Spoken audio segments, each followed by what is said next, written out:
سہیل آفریدی خیبر پختونخوا کے نئے وزیر اعلیٰ منتخب۔ محمد سہیل آفریدی 90 ووٹ لے کر قائد ایوان منتخب ہوئے۔ نئے وزیر اعلیٰ کے انتخاب کے لیے 73 ووٹ درکار تھے۔ اراکین اسمبلی نے نو منتخب وزیر اعلیٰ کو گلے لگ کر مبارکباد دی۔ ارکان کی نعرے بازی، اپوزیشن کی جانب سے انتخابی عمل کا بائیکاٹ اور واک آؤٹ۔ وزارت اعلیٰ کے منصب کے لیے 4 امیدوار میدان میں تھے۔ سہیل آفریدی نے ایوان میں اظہار خیال کرتے ہوئے کہا، پرچی سے وزیر اعلیٰ نہیں بنا، اپنے زور بازو پر یہاں پہنچا ہوں، احتجاجی سیاست کا چیمپئن ہوں، میرے پاس کھونے کے لیے کچھ نہیں، سب سے پہلے پاکستانی ہوں، پھر پختون ہوں، قبائلی ہونے پر فخر ہے، میرے خاندان کا کوئی فرد سیاست میں نہیں، میرے نام کے ساتھ زرداری، بھٹو یا شریف نہیں، ایک مائنڈ سیٹ کے ساتھ قبائلی علاقوں پر حکومت کی جا رہی ہے، تخت و تاج دیکھ کر اپنے نظریے سے ہٹ جاؤں گا تو یہ آپ کی بھول ہے، سیاسی اسیران کی رہائی کے لیے آج سے اقدامات شروع کر دیں گے۔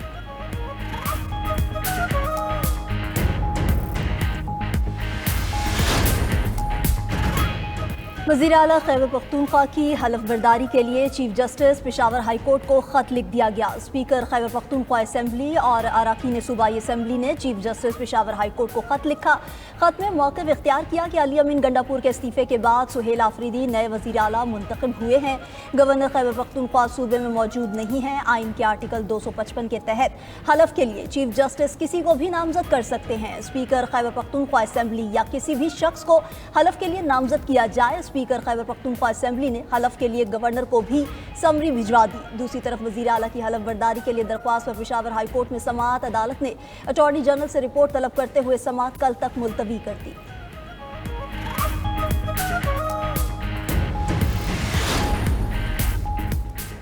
اپوزیشن کا وزیر اعلیٰ خیبر پختونخوا کا انتخاب پشاور ہائی کورٹ میں چیلنج کرنے کا اعلان۔ ڈاکٹر عباد اللہ نے کہا، وزیر اعلیٰ کا انتخاب غیر آئینی ہے، اب بھی علی امین گنڈاپور کو وزیر اعلیٰ سمجھتے ہیں، ایک وزیر اعلیٰ کے ہوتے ہوئے دوسرے کا انتخاب نہیں ہو سکتا، غیر قانونی عمل کا حصہ نہیں بن سکتے۔ اپوزیشن لیڈر عباد اللہ کے خطاب کے دوران شور شرابہ۔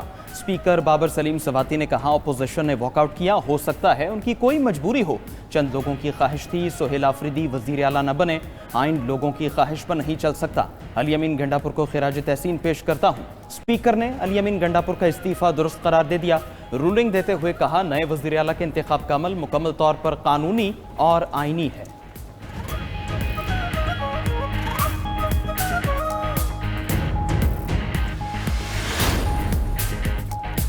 مستعفی ہو چکا ہوں، جمہوریت کے ساتھ مذاق ہو رہا ہے، ہماری اکثریت ہماری مرضی۔ سابق وزیر اعلیٰ علی امین گنڈاپور کا صوبائی اسمبلی میں خطاب، کہا کہ انہوں نے اسی دن استعفیٰ دے دیا تھا جس دن بانی نے ہدایت کی تھی، 8 اکتوبر کو استعفیٰ گورنر کو بھیج دیا تھا، جمہوری عمل ہونے دیں، تاخیری حربے استعمال نہ کریں، ملکی مسائل کا واحد حل بانی پی ٹی آئی کی رہائی ہے، وفاقی حکومت ہمارے صوبے میں امن و امان پر توجہ دے، بانی کے ساتھ کھڑے ہیں اور کھڑے رہیں گے۔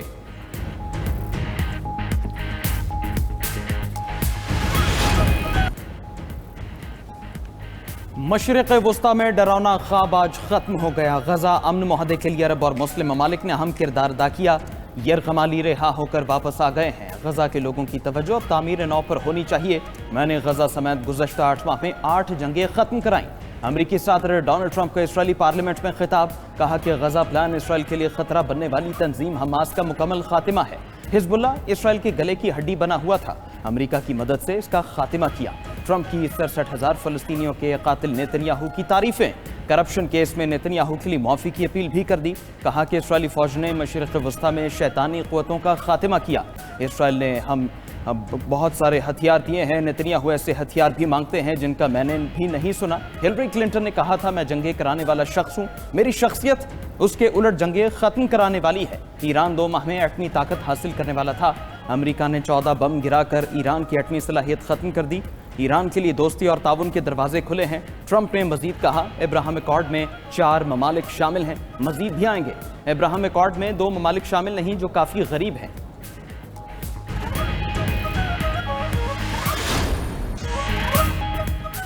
امریکی صدر کے خطاب کے دوران اسرائیلی پارلیمنٹ میں ہنگامہ آرائی۔ ایک اسرائیلی رکن پارلیمنٹ کا فلسطین کے حق میں احتجاج۔ سیکیورٹی اہلکار اسرائیلی رکن پارلیمنٹ کو پکڑ کر ایوان سے باہر لے گئے۔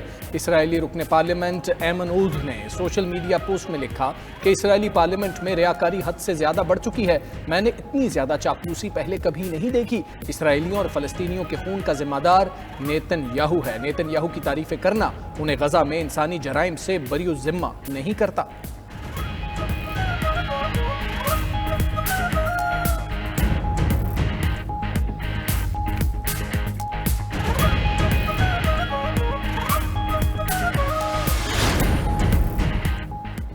امن معاہدے پر عمل درآمد، یرغمالیوں اور قیدیوں کی رہائی کا تبادلہ۔ حماس سے رہائی پانے والے 20 اسرائیلی یرغمالی اسرائیل پہنچ گئے۔ حماس نے یرغمالیوں کو ریڈ کراس کے حوالے کیا تھا۔ غزہ سے 28 یرغمالیوں کی لاشیں بھی آج اسرائیل کے حوالے کی جائیں گی۔ اسرائیل سے رہا ہونے والے 150 فلسطینی غزہ پہنچ گئے۔ بالحانہ استقبال، 20 اسرائیلیوں کے بدلے 2000 فلسطینی قیدی رہا ہوں گے۔ 38 بسیں فلسطینی قیدیوں کو لے کر غزہ کی جانب روانہ۔ رہائی پانے والے فلسطینی قیدیوں کے اہل خانہ خوشی سے نہال۔ تل ابیب میں اسرائیلی یرغمالیوں کی رہائی پر اہل خانہ خوش۔ رہائی کی لائیو کوریج دیکھی، جذباتی مناظر۔ ترجمان حماس حازم قاسم کا کہنا ہے کہ جنگ کے خاتمے کے امریکی صدر کے بیان کا خیر مقدم کرتے ہیں۔ ثالث اور عالمی فریقین یقینی بنائیں اسرائیل غزہ کے عوام کے خلاف جارحیت دوبارہ شروع نہ کرے۔ مصر کے شہر شرم الشیخ میں غزہ امن کانفرنس غیر ملکی سربراہان کی آمد کا سلسلہ جاری۔ وزیر اعظم شہباز شریف وفد کے ہمراہ شرم الشیخ پہنچ گئے۔ مصر کے صدر عبد الفتاح السیسی نے وزیر اعظم کا استقبال کیا۔ صدر ٹرمپ اور مصری ہم منصب مشترکہ صدارت کریں گے۔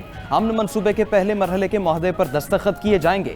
وزیر اعظم شہباز شریف کی قاہرہ میں فلسطین کے صدر محمود عباس کے ساتھ خوشگوار ملاقات۔ بحرین کے فرمانروا شاہ حمد بن عیسی الخلیفہ بھی ملاقات و گفتگو میں شریک تھے۔ صدر محمود عباس نے سیاسی و سفارتی محاذ پر مدد پر پاکستان کا شکریہ ادا کیا۔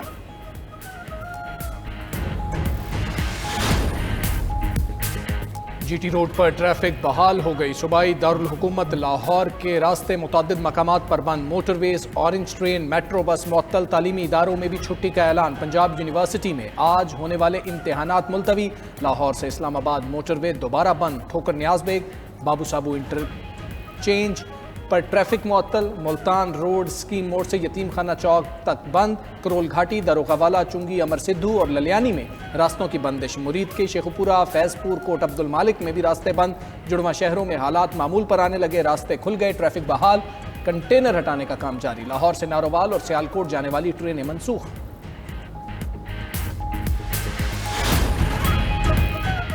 سپریم کورٹ میں 26ویں آئینی ترمیم کے خلاف درخواستوں پر سماعت۔ جسٹس جمال مندوخیل نے سوال پوچھا کہ جوڈیشل کمیشن کہے سپریم کورٹ کے تمام ججز آئینی بینچ میں ہیں تو قبول ہوگا؟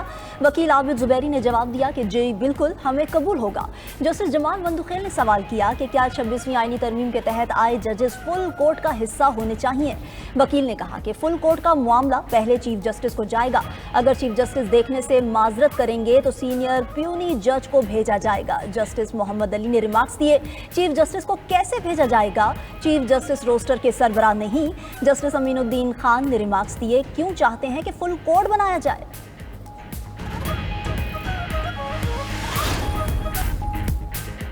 روسی صدر نے جنگ ختم نہ کی تو یوکرین کو ٹوما ہاک میزائل فراہم کر سکتے ہیں۔ امریکی صدر ٹرمپ نے خبردار کر دیا، کہا یوکرینی صدر زیلنسکی سے ٹوما ہاک میزائل کی فراہمی پر بات ہوئی ہے۔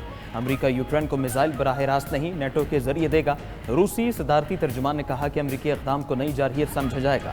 امریکہ کے ٹوما ہاک میزائل کی رینج 2500 کلومیٹر ہے، جو ماسکو تک پہنچ سکتے ہیں۔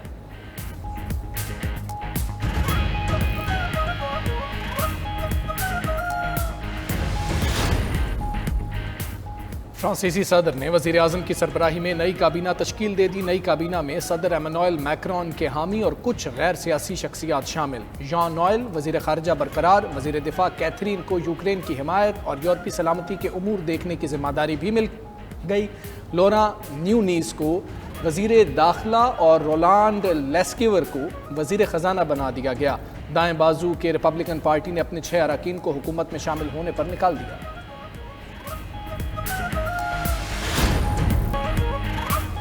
امریکہ کے مشرقی ساحلی علاقوں پر شدید طوفان نور ایسٹر نے تباہی مچا دی۔ بارشوں اور تیز ہواؤں سے سڑکیں بند، فضائی سفر متاثر۔ مغربی الاسکا میں سیلاب کئی گھر بہا لے گیا، درجنوں افراد لاپتہ۔ جنوبی ریاستوں میں بھی طوفانی بارشوں سے سڑکیں زیر آب، متعدد افراد کو ریسکیو کر لیا گیا۔ نیو یارک اور نیو جرسی میں ہنگامی حالت نافذ، شہریوں سے گھروں میں رہنے کی اپیل۔ دوسری طرف اسپین کے مشرقی علاقوں میں موسلادھار بارشوں کے بعد شدید سیلابی صورتحال پیدا ہو گئی۔ لارپیٹا نامی قصبے میں کئی گاڑیاں بہہ گئیں۔ اسپین کے محکمہ موسمیات نے وسطی اور مشرقی ساحلی علاقوں کے لیے موسلادھار بارشوں کی مزید وارننگ الرٹس جاری کر دی۔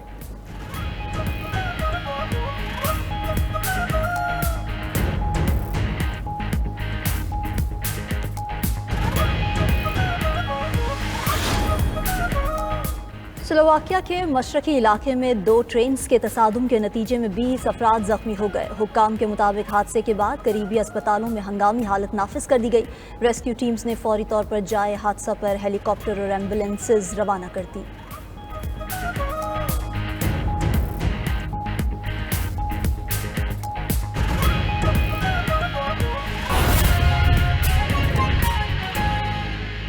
ہیڈ لائنز آپ جان چکے، یہاں پر آپ کو آگاہ کریں کہ مصر کے دارالحکومت میں دھماکہ۔ مصری حکام کے مطابق دھماکہ قاہرہ کے مشرق میں کان کی سرگرمیوں کی وجہ سے ہوا ہے۔ دھماکہ اس وقت ہوا جب امریکہ سمیت 20 ممالک غزہ کانفرنس کے لیے قاہرہ میں جمع ہو رہے تھے۔ مصری حکام نے واقعے کے بعد سیکیورٹی سخت کر دی ہے۔ آگاہ کریں آپ کو اہم خبر سے کہ مصر کے دارالحکومت میں دھماکہ ہوا ہے۔ مصری حکام کے مطابق دھماکہ قاہرہ کے مشرق میں کان کی سرگرمیوں کی وجہ سے ہوا ہے۔ دھماکہ اس وقت ہوا ہے جب امریکہ سمیت 20 ممالک غزہ کانفرنس کے لیے اس وقت قاہرہ میں موجود ہیں، قاہرہ میں جمع ہوئے ہیں، اور مصری حکام نے واقعے کے بعد سیکیورٹی کو مزید سخت کر دیا ہے۔ آگاہ کریں گے آپ کو کہ مصر کے دارالحکومت میں دھماکہ ہوا ہے اور مصری حکام کے مطابق دھماکہ قاہرہ کے مشرق میں کان کی سرگرمیوں کی وجہ سے ہوا ہے۔